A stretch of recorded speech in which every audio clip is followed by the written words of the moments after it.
Привет, друзья! Добро пожаловать на канал «Русский с Максом». Канал для тех, кто изучает русский язык.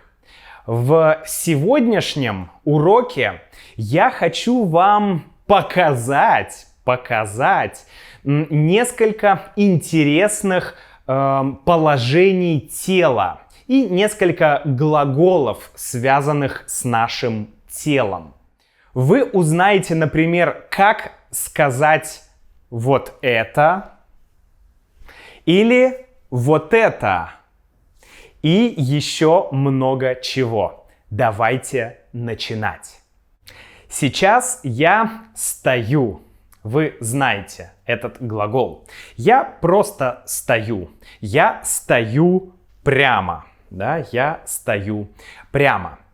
Я могу скрестить руки на груди. Скрестить руки на груди. Так мы называем эту позицию. Это положение. Ну или просто скрестить руки. Он стоит, скрестив руки на груди. Или она стояла со скрещенными на груди руками. Скрестить руки на груди. Обычно мы стоим так, когда мы думаем о чем-то, и вообще это считается закрытой позой. Значит, что ты не готов к коммуникации, к общению. Не знаю, насколько это правда, но я периодически стою, скрестив руки. Если вы чего-то не знаете, то вы можете, конечно, покачать головой или вы можете пожать плечами. Я пожимаю плечами, потому что я не знаю точного ответа. Я не знаю. Может быть да, может быть нет. Я пожимаю плечами. Он не знал ответ на этот вопрос, поэтому он просто пожал плечами. Пожать плечами. Иногда, когда нам нечего сказать, у нас нет слов, нам нечего добавить, мы можем просто развести руками. Да? Мне нечего сказать на это, поэтому я могу только развести руками, да, развести руками. Нечего сказать, нет слов. Я развел руками. Ей было нечего сказать, и поэтому она только развела руками. Иногда мы держим руки в карманах. Мы держим руки в карманах. Можно стоять и держать руки в карманах. Сейчас я держу руки в карманах, стою, держу руки в карманах. Кстати, в детстве мне всегда говорили, что «Макс, это не культурно, это некрасиво держать руки в карманах». Это какая-то старая норма этикета. Мне кажется, в современном мире многие ее не придерживаются, и если ты хочешь держать руки в карманах, то это абсолютно нормально. Но раньше это считалось неприличным.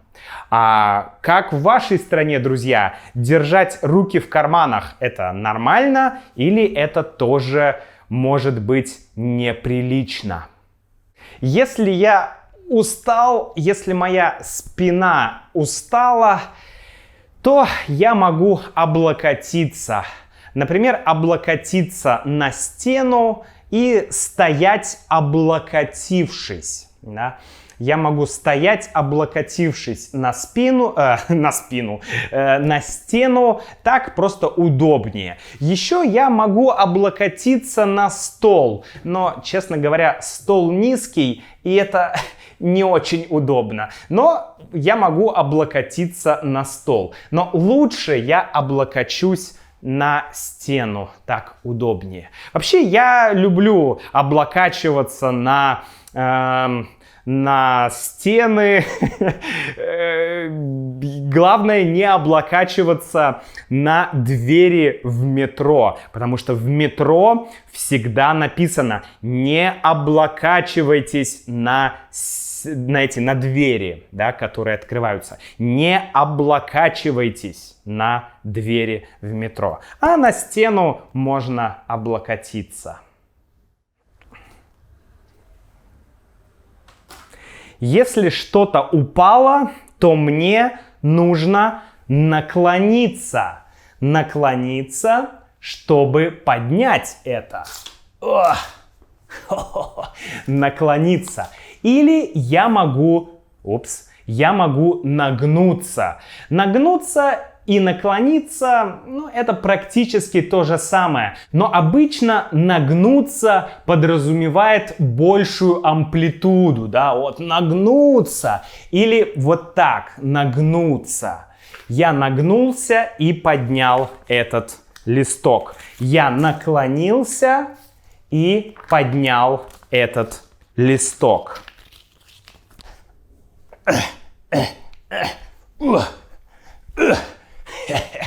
А еще есть позиция или положение дачника. Вот так вот люди проводят свое лето. Вот так люди проводят лето на даче. Они проводят его в наклонку. Я сейчас стою в наклонку. И вот так обычно люди проводят время на даче. В наклонку. Или раком. Чаще мы говорим раком. Да.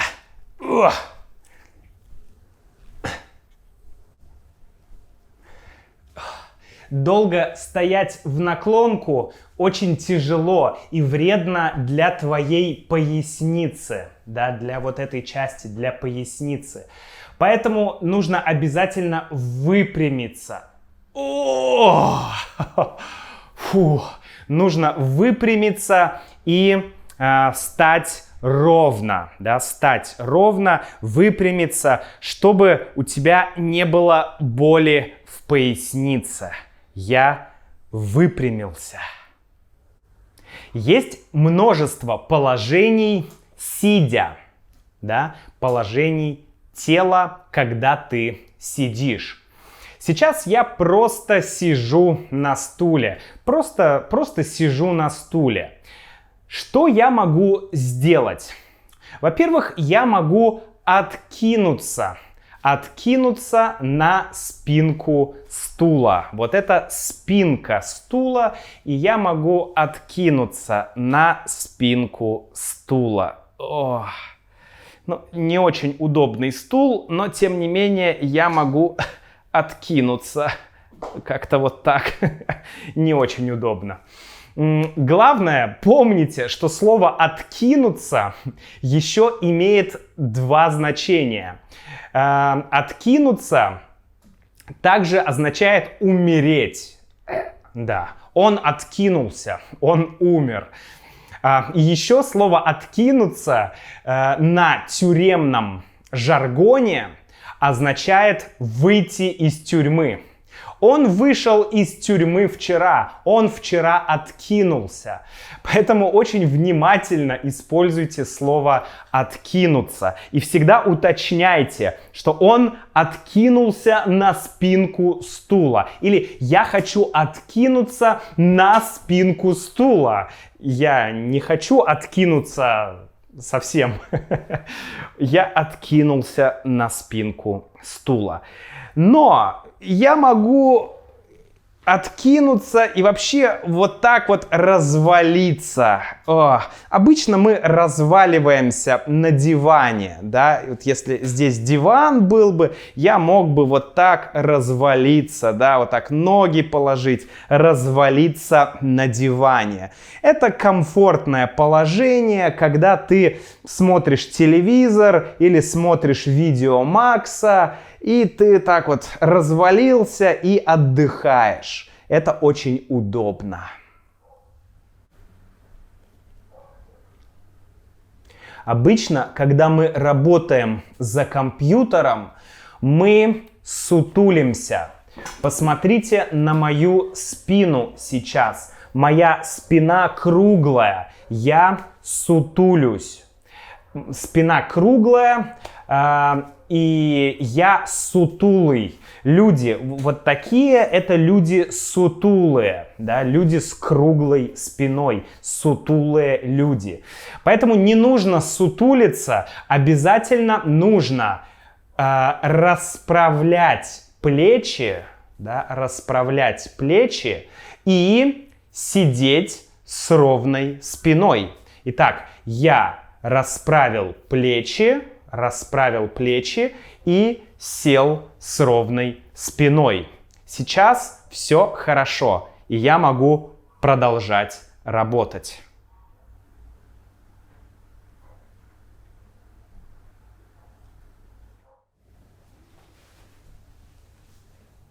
Сейчас я присел, я опустился вниз, я присел. И я могу сказать, что, я могу присесть вот так, я могу присесть вот так, я могу присесть вот так, или там, не знаю, я могу даже присесть как-то вот так на что-то, например, на камень, да, вот так присесть. Это все называется присесть, да, я присел. Именно вот такой способ называется присесть на корточки. Присесть на корточки или сидеть, да, сидеть на корточках. Может быть, вы видели, что гопники очень любят сидеть на корточках. Они это называют сидеть на картах. Да, сидеть на картах. Сидеть на картах. Чё, ёма? Чё, ёма? Ты чё смотришь, слышь, блин? Чё, ёма? Давай, иди садись на картах, посидим с тобой. Давай, слышь, челик, иди сюда на картах посидим, нормально вообще. Гопники это любят. Я не знаю, почему это такая удобная позиция. Я не знаю. Но можно вот так вот сидеть. Можно еще встать на колени. Можно встать на колени. Это может быть, наверное, вот так, наверное, да, или можно встать на одно колено, да, наверное, как-то вот так, да, встать на колени. Вот, я стою на одном колене. Я стою на двух коленях. И я прошу что-то, да, это позиция такая, в общем, когда ты просишь что-то или извиняешься. Маша, прости за то, что я сделал, пожалуйста, прости меня. Да, вот я стою на коленях и извиняюсь, я прошу прощения. Раз уж мы говорим про унизительные позы, шучу, конечно, то можно еще встать на четвереньки, друзья. Встать на четвереньки. Вот, четвереньки, да, 1, 2, 3, 4. Это четвереньки. Я стою на четвереньках. Я даже могу ползать на четвереньках, да, ползать на четвереньках. И еще я могу сесть, скрестив ноги. Я могу стоять, скрестив руки, или просто скрестить руки. Я сейчас не стою, но я скрестил руки. А я могу скрестить и ноги, друзья, да? Скрестить ноги. Я могу сидеть, скрестив ноги. Еще мы говорим сидеть по-турецки. Наверное, исторически Россия была связана с Турцией, и я думаю, что выражение пошло именно оттуда, сидеть по-турецки, потому что турки сидели часто именно так, и у России были контакты с Турцией всегда, и поэтому, в общем-то, так мы иногда говорим: сидеть по-турецки или сидеть, скрестив ноги. Но есть и более современная версия. Можно сидеть в позе лотоса. Да? Мы можем назвать это как сидеть в позе лотоса. Ну, правда, для позы лотоса нужно 10 лет практики, может быть 15 лет практики йоги, но тем не менее я покажу вам, друзья, что значит сидеть в позе лотоса. Мы опускаем это колено, мы опускаем это колено. Так. Теперь мы берем одну ногу и кладем ее вот сюда на бедро. Здесь у меня микрофон. Это микрофон, а не то, что вы подумали. Вот. И теперь мы берем вторую ногу. Берем вторую ногу. Силой мысли мы делаем наше тело гибким и... красота! И садимся в позу лотоса, друзья. Вот она, поза лотоса. Ну, еще можно левитировать, но это я уже покажу только для тех, друзья, кто подписался к нашей membership программе, потому что там есть и транскрипции для видео, и транскрипции для подкастов, и всякие крутые дополнительные штуки. Например, видео, где Макс левитирует. Так что, да, присоединяйтесь к membership программе. Ну, а я буду левитировать.